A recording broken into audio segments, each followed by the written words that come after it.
Good morning, and welcome to Redeemer Lutheran Church. I'm Pastor Gary Lodeholt. It's probably no secret to you that Jesus found himself in conflict with Pharisees, Sadducees, and priests quite often. The Gospels are full of stories of Jesus encountering them and their attempts to trap Jesus in his words and turn people against him. Maybe a quick review would be helpful. I'm not sure members of our church council appreciate this, but I often think of council members and Pharisees as similar, but not in a bad way. The Pharisees were very faithful laypersons. They took their faith seriously and tried to live it out, just the kind of thing that I hope our council members will do. Oh yes, there are times in the Gospels when they are in conflict with Jesus, but it often seems like Jesus is simply pushing them to get past their legalism, and except for that, they had most things right. Jesus seems to have little time for the Sadducees, however.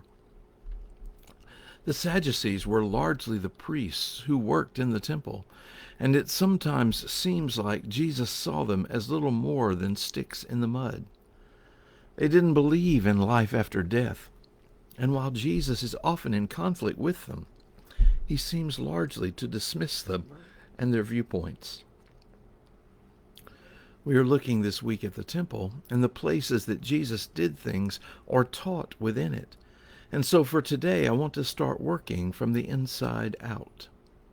In other words, at the very back of the temple was the Holy of Holies, and then there was the court of priests, where only priests could go and offer sacrifices.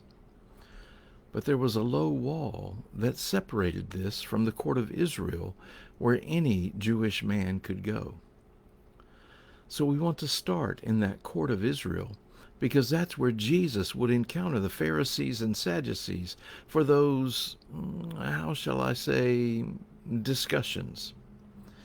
They would have gathered in this part of the temple to avoid being around the Gentiles who were outside the building. And so it is that we have passages like we find in Mark 12, which clearly indicates that Jesus was in the temple teaching.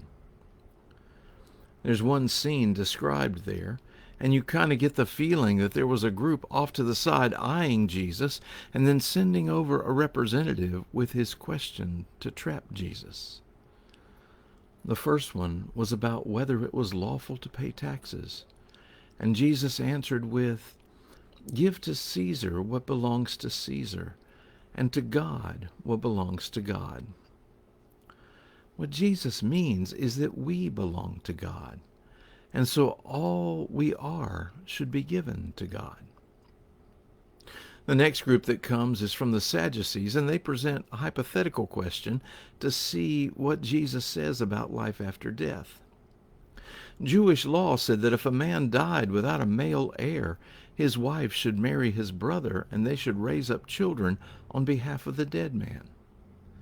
So, these Sadducees present a scenario where something like this happened, only the woman ended up marrying 7 brothers, trying for an heir. Their question: in heaven, whose wife would she be?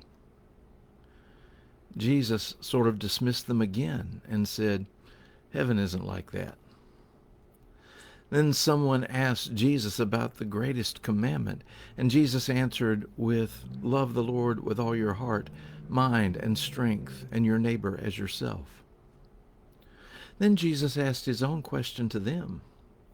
Everyone knew ancestors were greater than descendants, but Jesus points out in the Psalms how David calls the Messiah, one of his descendants, his Lord.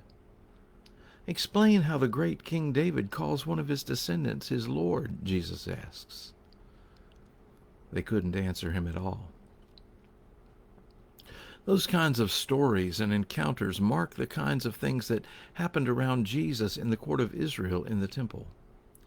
You have heard me say often that old trope about the gospel comforting the afflicted and afflicting the comfortable. Well, in the court of Israel, with the Pharisees, Sadducees, and priests, Jesus seemed to see people who were comfortable with their faith, who thought they had God all understood. You might say they had all the answers, but didn't understand the questions. Jesus took the opportunity to afflict them in their comfortableness. Sometimes that's just what we need, too. Far too often we mosey through life with a comfortable God who doesn't challenge us too much. We think we have a handle on God and what God's going to do, and we aren't prepared when Jesus presents us with a living, active God who has autonomy to act the way God chooses. And that way might not fit with our being comfortable. God doesn't have to fit our ideas, you know. And that's a hard lesson for those Pharisees, priests, and Sadducees that they needed to learn. There, in the court of Israel in the temple, Jesus called people to a new and open faith, urging them to let God be God. It's a good reminder for us. Thanks for watching, and remember to let this day belong to God.